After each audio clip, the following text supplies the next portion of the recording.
Hello everyone.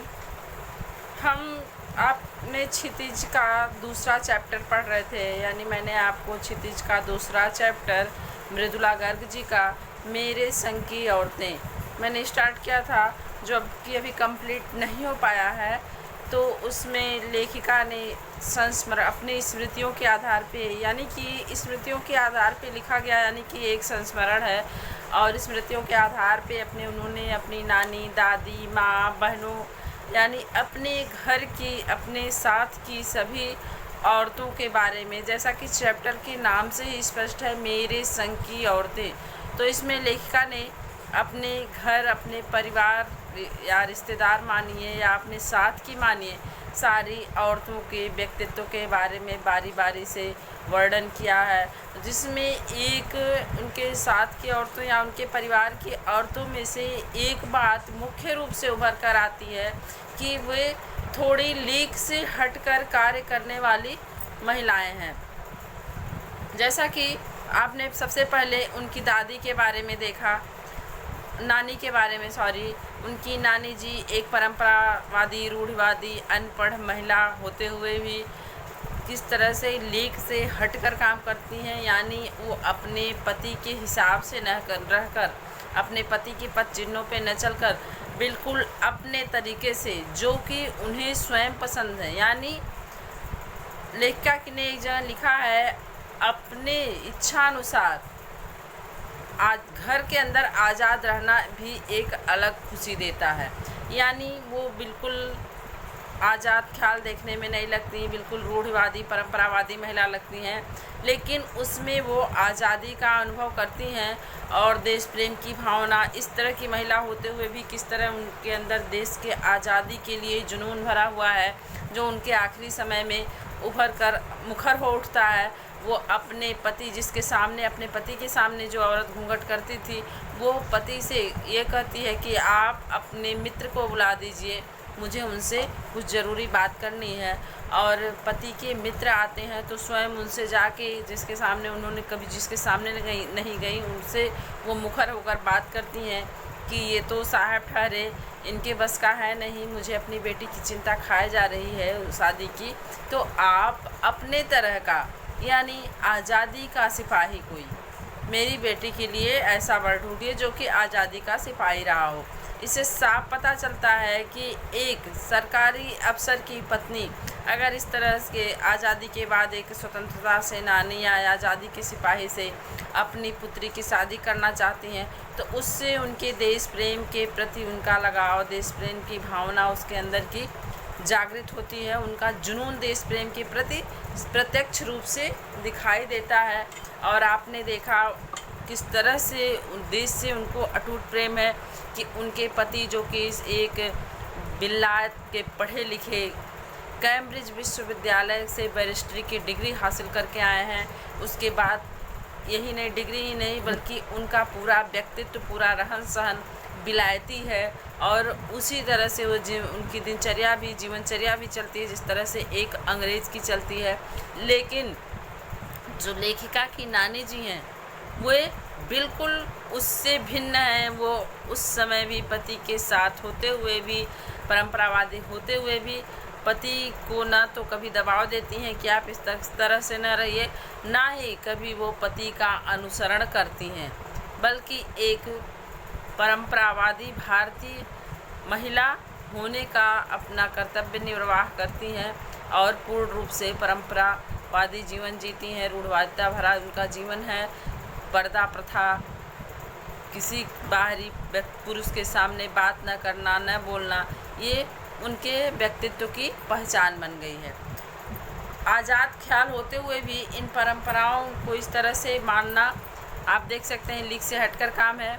फिर लेखिका ने अपनी माँ के बारे में बताया, वो भी बिल्कुल लीक से हटकर, यानी 6 बच्चों की माँ होते हुए भी उनको भारतीय माँ के कोई लक्षण उनके अंदर नहीं है, और अपने बच्चों के लाड़ प्यार और परवरिश के प्रति वे कभी भी सतर्क नहीं दिखाई देती हैं, और ना ही किसी घरेलू कामकाज के प्रति उन्होंने कभी सतर्कता या दिलचस्पी दिखाई या अपनी इच्छा दिखाई, बल्कि वे एक नाजुक सी और बहुत बुद्धिमान महिला होते हुए भी घर परिवार घर संसार चलाने से बिल्कुल अलग थलग अपने आप में व्यस्त रहने वाली महिला होती हैं, जिनको ना अपने बच्चों के बारे में टेंशन होता है, ना अपने बच्चों से कभी इस तरह का वो भारतीय माँओं जैसा स्नेह करती हैं, ना ही वो अपने बच्चों के लिए कभी खाना बनाकर उन्हें खिलाती हैं, बल्कि परिवार के अन्य सदस्य या उनके पिताजी माँ का फर्ज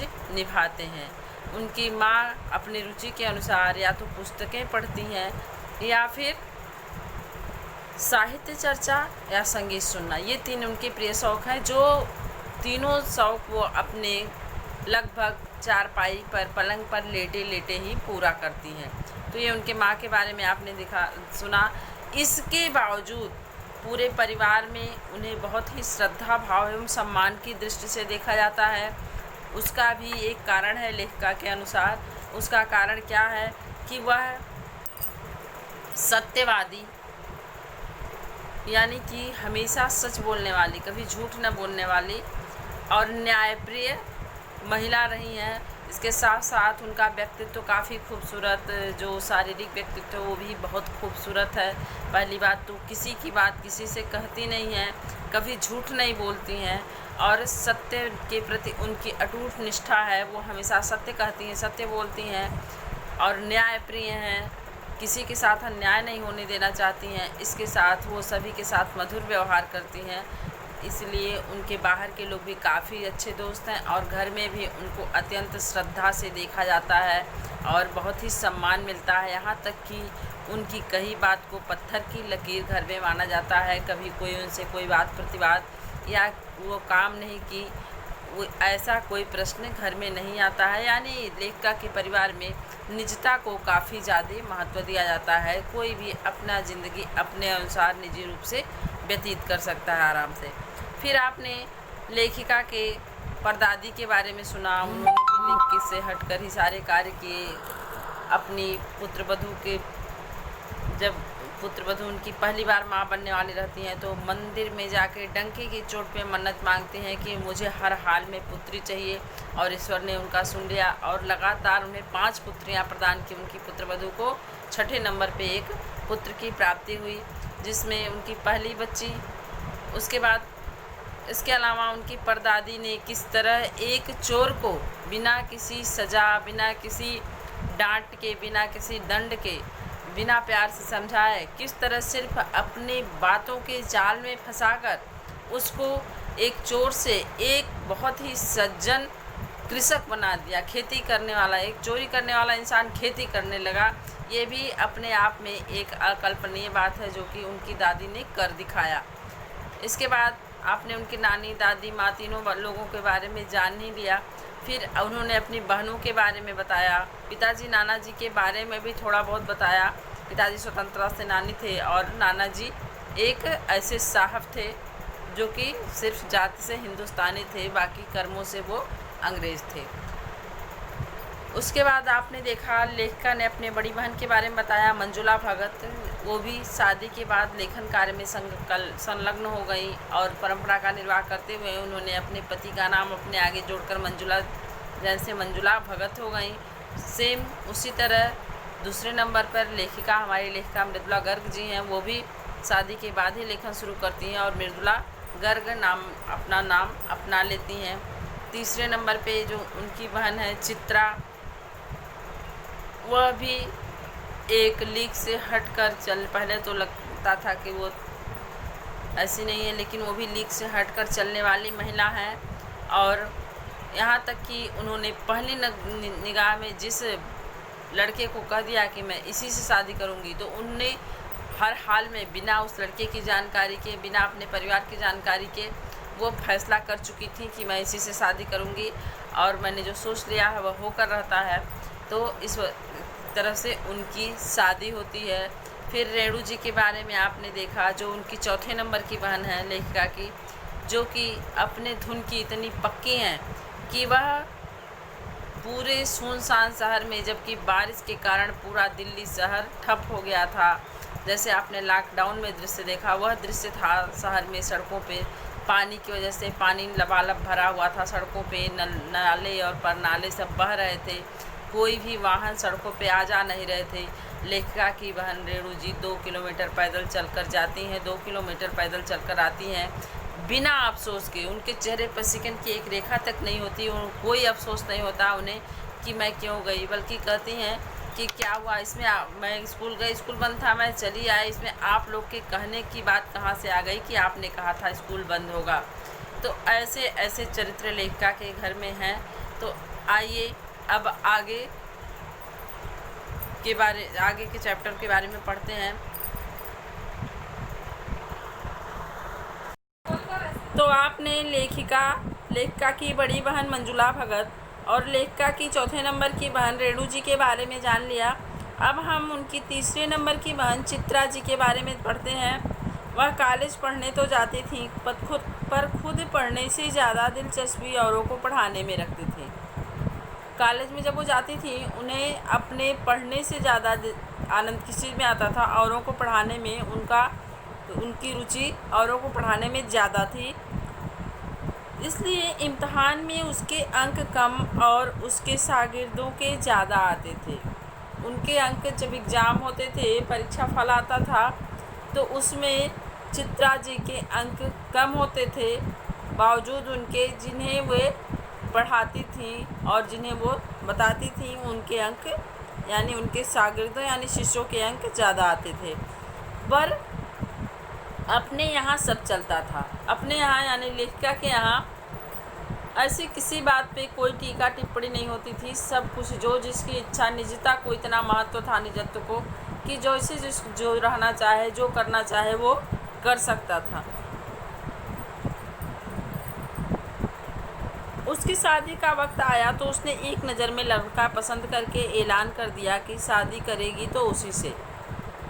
जब उनकी शादी का समय आया तो उन्होंने लड़के को सिर्फ एक नज़र देखा और तय कर लिया, निश्चित कर लिया कि उसी लड़के से शादी करेगी।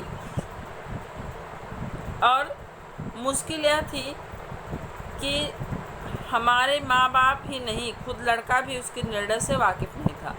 वो निर्णय ले चुकी थी, पक्का फैसला ले चुकी थी कि मैं इसी लड़के से शादी करूँगी। लेकिन यहाँ विडम्बना देखिए कि न यह बात उस लड़के को पता थी कि ये मुझसे शादी करने का निर्णय ले चुकी हैं, ना ही चित्रा जी के माँ बाप को यह बात पता थी। और उन्होंने ऐसा ऐलान कर दिया कि मैं शादी करूँगी तो इसी लड़के से करूँगी। पर उसका कहना था कि वह जो सोच लेती है करके रहती है। वो ये भी बता रही थी कि मैंने निर्णय ले लिया है और मैं जो सोच लेती हूँ वो करके ही रहती हूँ। तो उसकी शादी उसी लड़के से हुई, जैसा उन्होंने कहा था वैसा हुआ, उसी लड़के से उनकी शादी हुई। और कोई मुश्किल भी पेश नहीं आई। आती क्यों? उसने कहा मैंने पहली मुलाकात में उसे बतला दिया था कि मैं जो सोच लेती हूँ होकर रहता है। जब उन्होंने पहली बार उस लड़के से मुलाकात की तो उन्होंने ये बात उसको अच्छे से समझा दी कि मैं जो सोच लेती हूँ, जो करने की ठान लेती हूँ, वो तो मैं करके ही रहती हूँ। तो उससे बात आगे खींची ही नहीं। लड़के ने फिर आगे बात कुछ किंतु परंतु का प्रश्न ही नहीं आया और उसने पहले ही मुलाकात में उनके विचारों को जानने के बाद, उनकी खूबियों को जानने के बाद हथियार डाल दिए।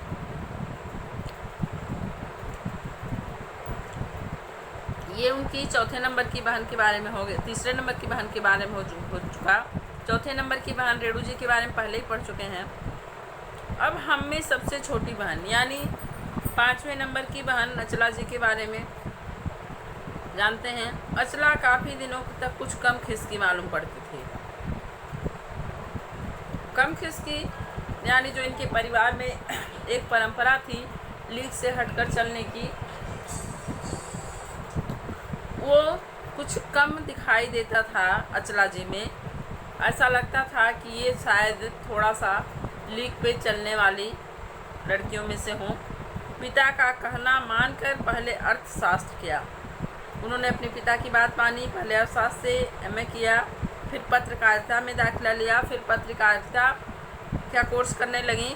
ढंग से पढ़ाई की, पास हुई पढ़ाई भी अच्छे ढंग से की। ये नहीं कि जैसे रेणु जी ने पिता के कहने से पिताजी के को खुश रखने के लिए बस ग्रेजुएशन किया और बस पास होने भर का मार्क आया उनका। इन्होंने पढ़ाई की और पास हुई, अच्छे ढंग से पास हुई। फिर पिता की पसंद से शादी भी कर ली, शादी भी पिता के ही पसंद से की, पर उसके आगे लीक पर नहीं चल पाई। फिर लेखिका कर रही हैं, लेकिन उसके आगे फिर ये लीक तोड़ना इन्होंने भी शुरू कर दिया। उसके आगे ये यहाँ तक तो ये लीक पर चलती रही, लेकिन उसके आगे लीक पर नहीं चल पाए। घर बार में मन ज़्यादा रुचा नहीं और मंजुल और मेरी तरह उम्र के 30 बरस पार करते ही लिखने का रोग लगा लिया। यानी घर गृहस्थी में ज़्यादा मन नहीं लगता था इन लोगों का, तो अचला जी का भी नहीं लगा। घर बार में मन ज़्यादा रुचा ही नहीं, उनमें अरुचि थी शायद। माँ का प्रभाव था, इनकी माँ का घर गृहस्थी संभालने में कोई दिलचस्पी कभी भी उनको रुचकर नहीं लगा, कभी भी कोई दिलचस्पी नहीं दिखाई। तो इन बहनों का भी वही हाल था, किसी को कोई दिलचस्पी नहीं थी घर बार चलाने में। और 30 की उम्र पार करते करते मंजुला और मृदुला जी की तरह ये भी लिखने का रोग पाल बैठी। रोग क्यों? क्योंकि लेखन जो होता है वह विवश कर देता है आपको।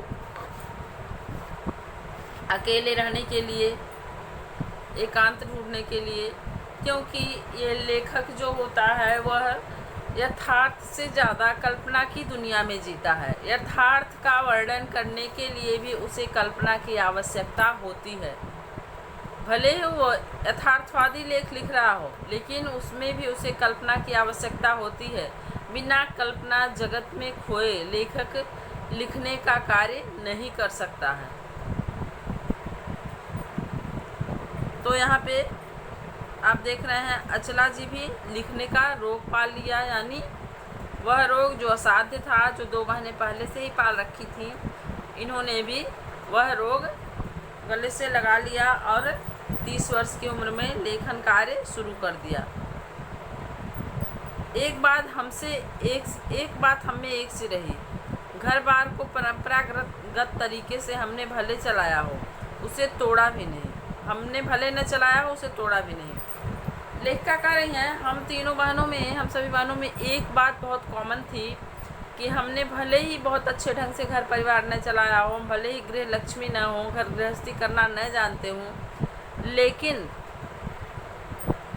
परंपरागत तरीके से हमने भले न चलाया हो इस रिश्तों को, लेकिन हमने तोड़ा भी नहीं। यानी लेखिका ने शादी के रिश्तों को मजाक नहीं बनाया, उसे तोड़ा नहीं। उस समय जैसे एक प्रथा थी अंग्रेजों द्वारा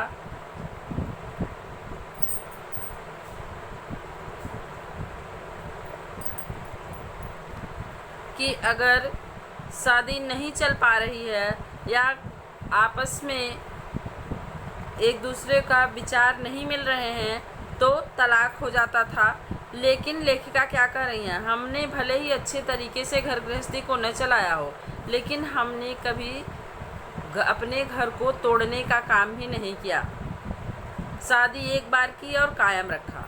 हमने जो एक बार जिससे शादी कर ली उसी शादी पे को कायम रखा, चाहे तलाक के कगार पर चली हो, पर कगार तोड़ डूबी नहीं। यानी कगार पर खड़ी चली हो, तलाक के कगार पर, यानी तलाक होने जैसी नौबत आ गई हो और उसी नौबत पे चली हो शादी, लेकिन उस कगार को तोड़कर, यानी तलाक रूपी कगार को तोड़कर कभी हम डूबे नहीं। यानी कभी हम बहनों ने किसी शादी करने के बाद तलाक की बात नहीं की, तलाक नहीं लिया, किसी तरह से निभाती रही उस शादी को। शायद इसलिए कि जैसा मैंने अपने पहले उपन्यास में लिख डाला था। ऐसा क्यों किया उन्होंने कि कभी इतनी मुश्किल घड़ी आने पर भी, इस तरह की नौबत आने पर कि शादी तलाक के कगार पर खड़ी हो गई हो, फिर भी उन्होंने ऐसा नहीं किया। ऐसा इसलिए क्योंकि उन्होंने, जैसा कि मृदुला जी ने अपने पहले उपन्यास में लिखा है, एक लाइन है, हम सभी विश्वास करती रही होंगी कि मर्द बदलने से कोई प्रयोजन सिद्ध नहीं होता।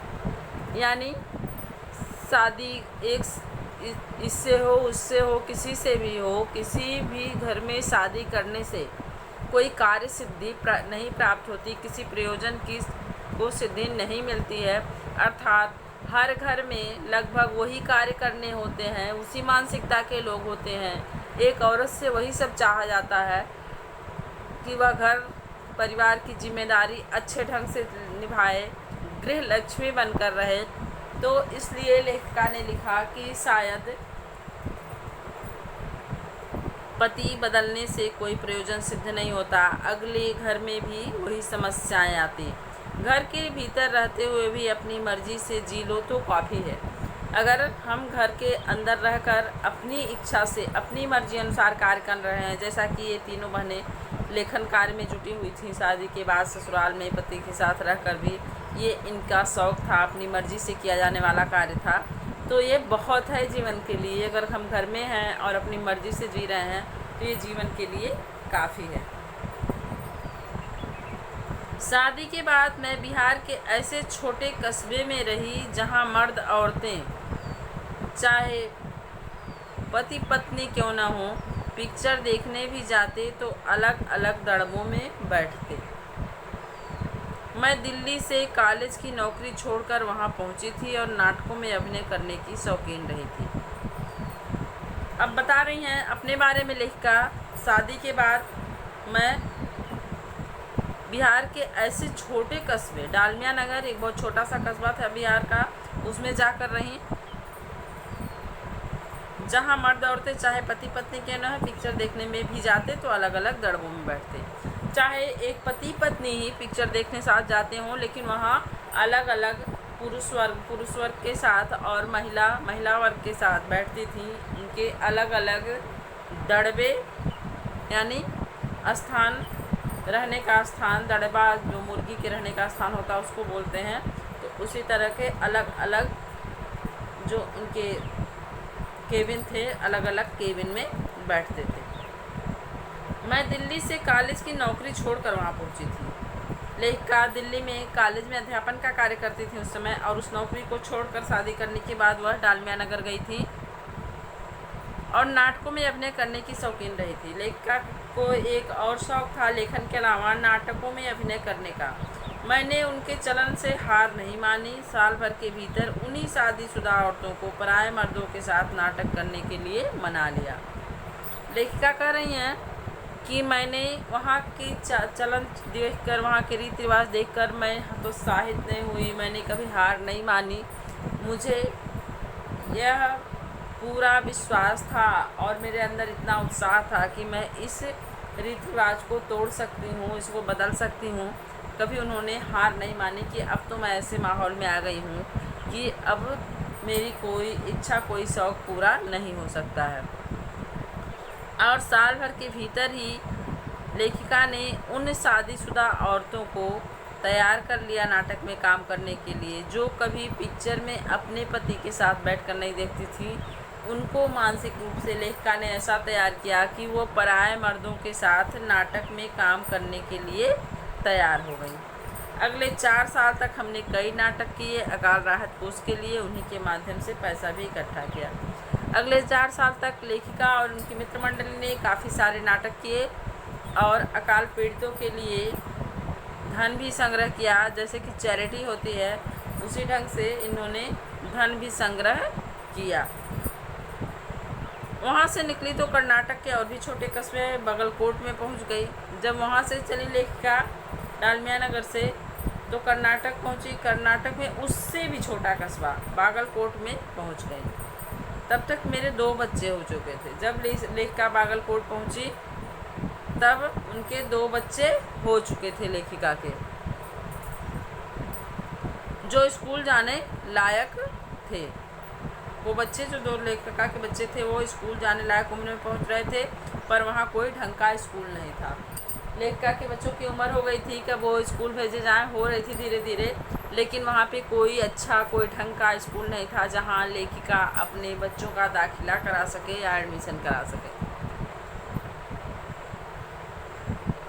लोगों की राय पर मैंने पास के कैथोलिक बिशप में दरख्वास्त की कि उनका मिशन वहाँ के सीमेंट कारखाने की आर्थिक मदद से हमारे कस्बे में एक प्राइमरी स्कूल खोल दे। उन्होंने कैथोलिक मिशन को एक पत्र लिखा जिसमें उन्होंने लिखा कि यहाँ के सीमेंट कारखाने आर्थिक रूप से आपकी मदद करेंगे, हमारे कस्बे में एक प्राथमिक स्कूल खोल दें। पहले उन्होंने कहा, चूँकि उस प्रदेश में क्रिश्चियन जनसंख्या कम है इसलिए वहाँ स्कूल खोलने में असमर्थ थे। पहले उन्होंने ये कहा कि यहाँ तो क्रिश्चियन जनसंख्या बहुत कम है इसलिए हमारा स्कूल शायद चलेगा नहीं, और हम लोग स्कूल खोलने में असमर्थ हो जाएंगे, असमर्थ हैं शायद, क्योंकि यहाँ पे स्कूल चल नहीं पाएगा, क्योंकि यहाँ क्रिश्चियन जनसंख्या कम थी, इसलिए वहाँ स्कूल खोलने में असमर्थ थे। मैंने गैर क्रिश्चियन बच्चों को भी शिक्षा पाने लायक सिद्ध करते हुए अपना इसरार जारी रखा। लेखिका ने वहाँ के बच्चों को इस अनुरूप तैयार किया कि उन्हें पता चल जाए कि ये भी शिक्षा पाने योग्य हैं, इन बच्चों में भी कुछ काबिलियत है, इन्हें भी शिक्षा का अधिकार है, ये भले ही हिंदुस्तानी बच्चे हैं लेकिन ये शिक्षा के योग्य हैं। यह लेखिका ने साबित कर दिया और आगे भी प्रयास करती रही कि किसी तरह से स्कूल खुल जाए।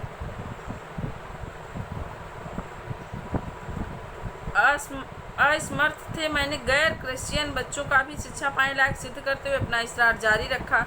तो यहाँ हो गया कि वो लोग असमर्थ थे क्योंकि वहाँ क्रिश्चियन बच्चे नहीं थे।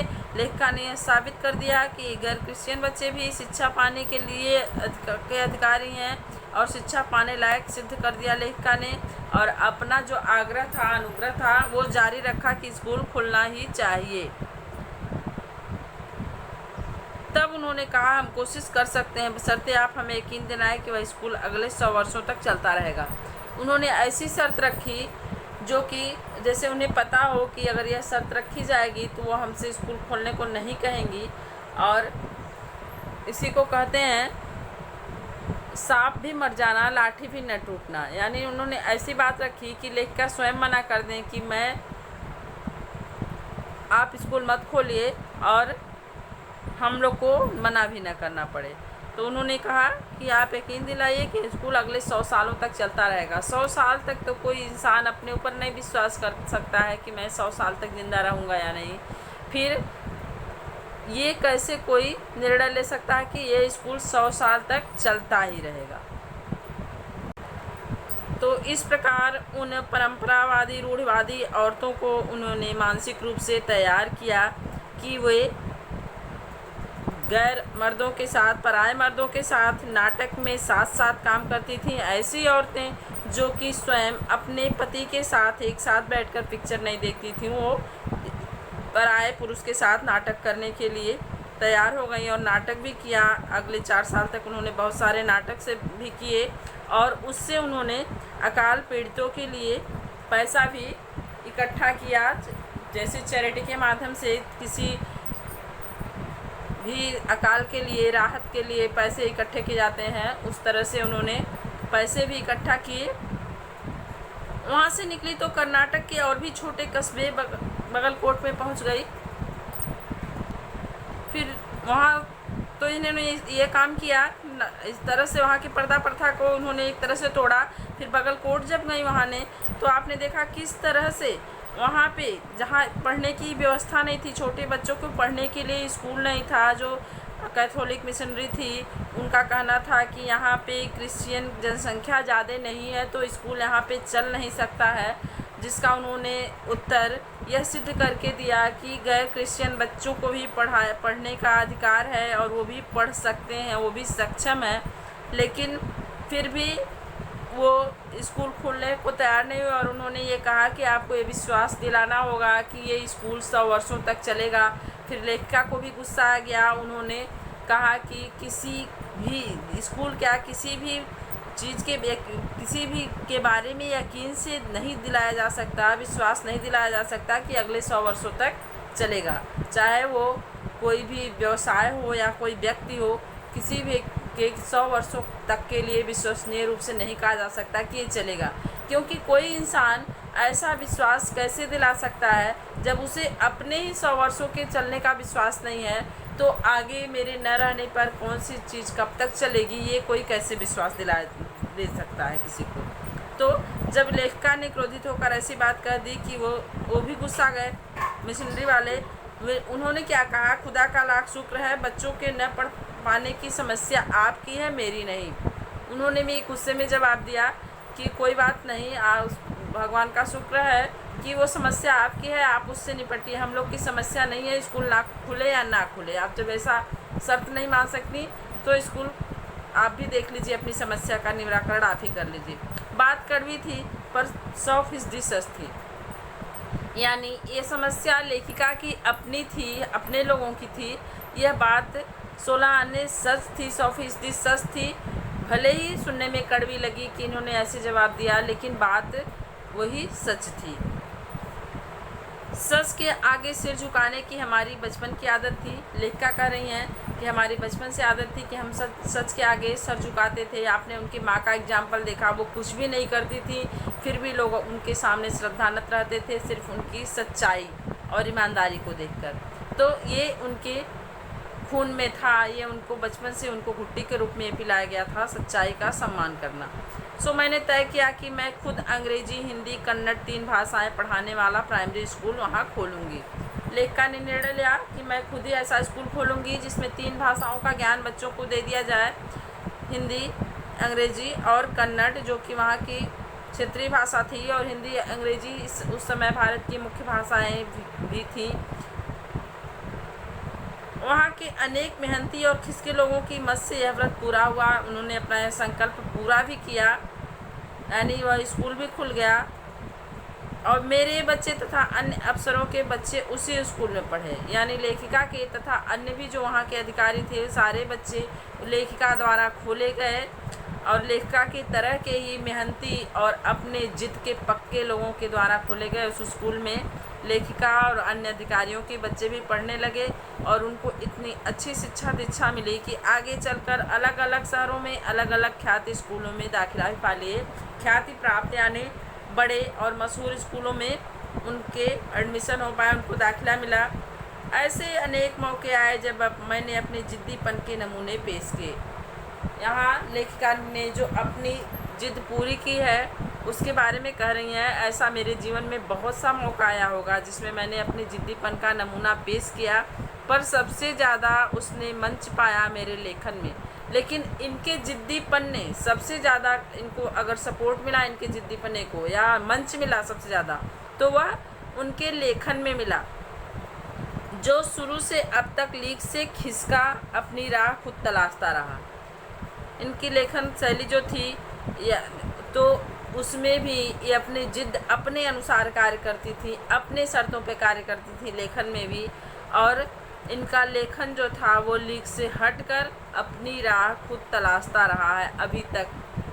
पर सब कुछ कर लेने पर भी मैं अपनी छोटी बहन रेणु के मुकाबिले नहीं पहुंच सकती। रेणु जी के बारे में आपने पढ़ ही लिया है, 4थे नंबर की जो इनकी बहन थी, पहले ही आपको मैंने उनके बारे में बता दिया कि वो किस प्रकार की लड़की थी। वो यहाँ तक कि वो गाड़ी से स्टेशन से जब इनको गाड़ी लेने जाती थी 2 बहनों को, तो एक बहन तो गाड़ी से आती थी लेकिन ये पैदल आती थी, क्योंकि उन्हें लगता था कि यह सामंतवादिता का प्रतीक है। किस तरह से वो जिद्दी थी अपने कार्य में, अपने कार्य को करने के लिए अपने विचारों पर किस तरह अडिग रहना जानती थी। इतनी गर्मी में भी वो उन्होंने कभी अपने इस विचार को बदलने नहीं दिया और वो पैदल ही स्कूल से गाड़ी जाने के बाद भी पैदल ही आती थी। तो वही बता रही है लेखिका कि मैं कभी भी उसका मुकाबला नहीं कर पाई, कितनी भी मैं जिद्दी रही हूँ, लेकिन मैं कभी भी अपनी छोटी बहन रेणु के मुकाबले नहीं पहुँच सकी उसकी जिद्दीपने तक। 1950 के अंतिम दौर में एक रात दिल्ली में एक साथ 9 इंच बारिश हो गई। एक समय की घटना बता रही हैं, अपनी बहन के स्वभाव को साबित करने के लिए, प्रत्यक्ष उदाहरण देने के लिए, कि एक बार दिल्ली में एक साथ 9 इंच मोटी बारिश हुई, यानी काफ़ी तगड़ी बारिश थी। दिल्ली की खासियत यह रही कि थोड़ा पानी बरसते ही वहाँ के नाले पर नालों में बाढ़ आ जाती है। दिल्ली की खासियत बता रही हैं कि वहाँ थोड़ा भी बारिश हो जाए तो वहाँ पे बाढ़ जैसा माहौल हो जाता है, यानी वहाँ की नदी नालियाँ जो हैं, छोटी छोटी गड्ढे जो हैं वो भर जाते हैं, सड़कों पे पानी रेंगने लगता है। ये आज आपके शहर में भी आपने देखा होगा, अगर तेज़ बारिश हो गई तो आपके शहर में भी ये हाल हो जाता है। उस समय दिल्ली के भी यही हालात थे। पुलों के नीचे पानी भर जाता है और तमाम यातायात ठप हो जाता है। पुलों के नीचे यानी जो पुल बने होते थे उनके नीचे पूरा पानी भर जाता था, जिसके नीचे से गाड़ी आती जाती थी, यातायात के साधन चलते थे और यातायात ठप हो जाता है, आना जाना बंद हो जाता था पूरी तरह से। इस क़यामती बारिश के बाद तो सरकारी दफ्तरों के पहले तल्ले की फाइलें पानी में तैर आई थी। और ये तो इतनी तेज़ बारिश थी कि जो सरकारी कार्यालय थे, जो सरकारी दफ्तर थे, उनमें जो नीचे की मंजिल, सबसे नीचे की मंजिल जो होती है, उसमें जो भी फाइलें थी, सरकारी कागज़ थे, वे पानी में बह गए, तैर आए। अगली सुबह किसी तरह कोई वाहन सड़क पर नहीं निकला था और इस तूफ़ानी रात के बाद, इस तूफ़ानी बारिश के बाद अगली सुबह कोई भी यातायात का साधन सड़क पर नहीं था, यानी पूरी तरह सड़क शहर बंद था, कोई भी बाहर नहीं निकला था। जब यातायात के साधन नहीं थे सड़कों पे, तो फिर कोई घर से क्यों निकलता है। जाहिर सी बात है कि कार्यालयों की ये दशा थी तो सब कुछ बंद रहा होगा। जाहिर है कि रेणु के स्कूल की बस भी उसे लेने नहीं आई। रेणु के स्कूल की बस भी नहीं आई उसे लेने। रेणु ने कहा कोई बात नहीं, मैं पैदल चली जाऊंगी। उनकी जिद देख के उन्होंने कहा बस नहीं आई तो मैं पैदल चली जाऊंगी। आपके भी स्कूल की बस आपको लेने आती होगी, अगर बस नहीं आई तो आप क्या करते हैं, स्कूल नहीं जाएंगे, या बहुत इमरजेंसी एग्ज़ाम है, कोई कारण बस आपको कॉल गई तो आप सोचते हैं कि घर से कोई छोड़ दे या किसी तरह पहुंच जाऊं। लेकिन ऐसे ही अनावश्यक अगर इस तरह का घटना शहर में हो जाता है और लगता है कि स्कूल बंद होगा तो आप भी नहीं जाते होंगे स्कूल। लेकिन यहाँ तो पेरेंट्स के मना करने के बाद भी वो कह रही हैं कि मैं पैदल चली जाऊँगी स्कूल। सबने समझाया स्कूल बंद होगा, मत जाओ। उसने कहा आपको कैसे पता। सबने जब समझाया उन्हें कि स्कूल बंद होगा, मत जाओ, तो लेखिका की बहन का क्या जवाब था रेणु जी का कि आपको कैसे पता। इसका कोई सटीक जवाब भी किसी के पास नहीं था। हमारे यहाँ फ़ोन ज़रूर लगा हुआ था, स्कूल में भी रहा होगा। लेखिका कह रही हमारे यहाँ फ़ोन उस समय था, स्कूल में भी फ़ोन रहा ही होगा, लेकिन बारिश के चलते ये सुविधाएं ठप हो गई थी, यानी फ़ोन न आ रहे थे न जा रहे थे। बारिश के चलते वह ठप पड़ा हुआ था। तो रेणु अकेली पैदल स्कूल चल दी। उन्होंने किसी की नहीं सुनी और पैदल ही स्कूल चली गई। गनीमत यह थी कि बारिश एक मुश्त बरस लेने के बाद थम गई थी। कह रही हैं कि गनीमत यही था कि बारिश, जो मूसलाधार बारिश हुई, 9 इंची मोटी जो बारिश हुई, वो एक ही बार में होकर फिर बारिश बंद हो गई थी। यही एक थोड़ा सा सुकून देने वाला बात था, दिमाग को शांत करने वाली बात थी कि उस समय जब रेणु स्कूल गई उस समय बरसात नहीं हो रही थी, यानी नीचे भले ही सड़कों पे पानी था, ऊपर से पानी नहीं गिर रहा था। सड़कों पर पानी था और बरस नहीं रहा था, यानी सड़कों पर जो कल की बारिश हुई थी उसका पानी तो था पर बरस नहीं रहा था। तो रेणु 2 मील पैदल चलकर स्कूल पहुंची और रेणु जी उसी पानी भरे सड़कों पे 2 मील चलकर स्कूल पैदल गईं। जैसा हमने कहा था वह बंद था, यानी जैसा लेखिका और परिवार ने कहा उनसे कि स्कूल बंद होगा, मत जाओ, वह बात सत्य थी, स्कूल बंद था। चौकीदार रेणु को देखकर दंग रह गया। चौकीदार को भी आश्चर्य हुआ कि कोई लड़की जो बस से आती है आज पैदल ही ऐसे माहौल में स्कूल में आ गई है। पर रेणु को कोई मलाल नहीं था। लेकिन रेणु को कोई पश्चाताप नहीं कि मैं अनावश्यक ही स्कूल आ गई। ऐसा उनके चेहरे पर या उनके दिमाग में, मन में कोई असंतुष्टि का भाव या कोई पश्चाताप का भाव नहीं दिखाई दिया। वह वापस 2 मील चलकर घर पहुंच गई। फिर वो 2 मील पैदल चलकर गई, तुरंत ही रिटर्न यानी 2 मील फिर पैदल चलकर घर वापस आई। सब ने कहा हमने पहले ही कहा था। जाहिर सी बात है ऐसे मौके पे सब लोग यही कहेंगे कि हमने तो पहले ही मना किया था, लेकिन तुम ज़बरदस्ती स्कूल गई कि स्कूल नहीं खुला होगा। उसने कहा स्कूल बंद था तो मैं वापस आ गई, इसमें आपका कहना कहाँ से आ गया। उनका जवाब था रेणु जी का कि स्कूल बंद था, मैं गई और मैं वापस आ गई, तो इसमें आपका कहना बीच में कहाँ से आ गया कि आपने कहा था इसलिए बंद हुआ स्कूल। तो यहाँ पे लेखिका ने अपनी तीसरे नंबर की बहन रेणु जी के जिद्दीपने को साबित करने के लिए इस घटना का जिक्र किया था, जो एक उपकथा सी इस कथा के बीच में प्रतीत होती है। सोचती हूँ कैसे रोमांच का अनुभव हुआ होगा उसे। लेखिका फिर अपनी कल्पना की दुनिया में खो जाती हैं और सोचती हैं कि उस समय कैसा रोमांचक अनुभव उसको हुआ होगा रेणु को। उस दिन जगह जगह पानी से लबलब करते सुनसान शहर में निचाट अकेले अपनी धुन में मंजिल की तरफ चलते चले जाना। सच अकेलेपन का मजा ही कुछ और है। मैंने आपको पहले ही बताया, एक लेखक को या लेखिका को अकेलापन बहुत ही प्रिय होता है, क्योंकि लेखक जो होता है, लेखक ने जैसे पहले ही जिक्र किया, लेखन का रोग लगा बैठा। तो लेखन एक रोग है, क्योंकि इसको लिखने वाला, इस कार्य को करने वाला जुनून की हद तक अपने इस कार्य से प्रेम रखता है और उसे हर हाल में लेखन के लिए कोई भी टॉपिक चाहिए होता है। और वह मैंने आपको बताया कि यथार्थ के लिए भी उन्हें कल्पना की आवश्यकता पड़ती है और कल्पना में डूबने के लिए उन्हें हमेशा एकांत की ज़रूरत पड़ती है। कोई भी मौसम हो, समय हो, अगर वहाँ वह चार लोगों के साथ भी होता है तो जब वो उस कल्पना की दुनिया में लेखक होता है तो वह उन बाकी व्यक्तियों को भूल जाता है, यानी वह सिर्फ अपने को और अपने लेखन को याद रख पाता है उस समय। तो यहाँ पे लेखिका अपने उसी लेखक स्वभाव के अनुसार वर्णन कर रही हैं कि सोचती हूँ कैसा रोमांच अनुभव हुआ होगा, कितना सुखद, कितना रोमांचक अनुभव रहा होगा रेणु का उस दिन। जगह जगह पानी से लब लब करते सुनसान शहर में, ऐसा शहर जो पूरी तरह सन्नाटा जिसमें था पसरा हुआ, कहीं कोई वाहन नहीं, कोई व्यक्ति नहीं, कोई बाजार नहीं, खुला शहर पूरी तरह बंद, स्कूल कॉलेज बंद, और जगह जगह पानी पूरी तरह भरे हुए, लब मतलब पूरी तरह पानी सड़कों पर भरे हुए, निचाट अकेले, यानी कहीं भी किसी तरह की चहल पहल नहीं, एक अकेले लड़की और अपनी धुन में, वो भी ना कोई डर ना कोई फिक्र कि मैं अकेली हूँ, शहर बंद है, ये सब बिल्कुल नहीं, बिल्कुल अपने धुन में मस्त, अपने आप में मशगूल और मंजिल की तरफ चले जाना। उनकी मंजिल क्या था उस समय? विद्यालय था। कोई भी मंजिल हो, लेखक के कहने का भाव है कोई भी मंजिल हो, जो लक्ष्य की तरफ बढ़ते चले जाना, बिल्कुल अकेले, निर्विकार रूप से, कोई सोच नहीं, सिर्फ अपने आप में मस्त, अपने धुन में मस्त कि मुझे इस स्थान पे पहुंचना है, शहर की हालत क्या है, अगल बगल की का परिवेश क्या है, स्थिति क्या है, इसके बारे में कुछ नहीं सोच रही थी वो, और चलते चली जा रही थी। तो लेखिका क्या कह रही हैं? अकेलेपन का मज़ा ही कुछ और है। यहाँ पे उनका लेखक व्यक्तित्व ये बात सोच रहा है कि अकेलेपन का मज़ा ही कुछ और है, अन्यथा अकेले रहना किसी को पसंद नहीं आता।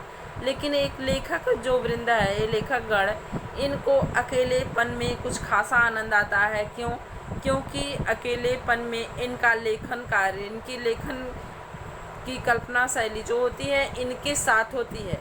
वह अपनी कल्पना की दुनिया में कुछ लिखते रहते हैं, वही कल्पना अपने रचनाओं में वो उतारते हैं या उतर कर सामने आती है उनकी रचनाओं में।